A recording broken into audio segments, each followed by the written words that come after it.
Sveiki, instrukcija, kaip reikia kopijuoti Horman HSM į suderinamą Horman Duo pultelį. Visų pirma, pultelėje reikės nusinulinti atmintį, taip sakykime, ištrinti tai, kas anksčiau jame buvo. Ir tuomet galėsime į naują pultelį įkopijuoti jūsų koduotę, kuri atidarinėja jūsų vartus.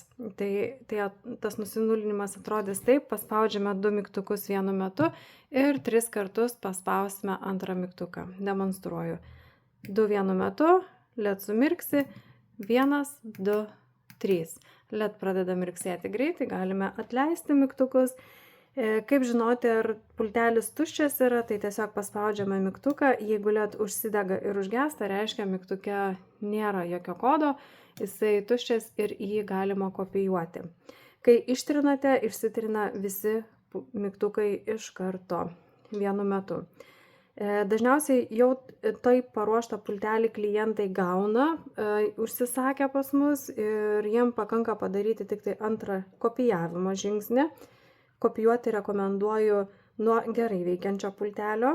Jeigu jūsų pultelis atidarinėja iš labai arti, tai tiesiog pabandykite pakeisti bateriją į naują.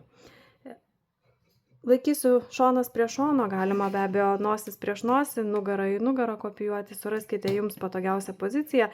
Na ir spaudžiam mygtuką, į kurį norėsiu kopijuoti, LED užsidega ir užgesta ir spaudžiam mano veikiantį pultelį. Būtent tą konkretų mygtuką, kuris ir atidarinėja vartus. Kaip pastebėjote, LED pradėjo mirksėti, reiškia kodas priimtas ir dabar paspaudus šį mygtuką jisai tiesiog dega pastovia šviesa ir vartai turėtų atsidaryti. Jeigu turite antrą veikiantį mygtuką, su antru pakartojame tą patį.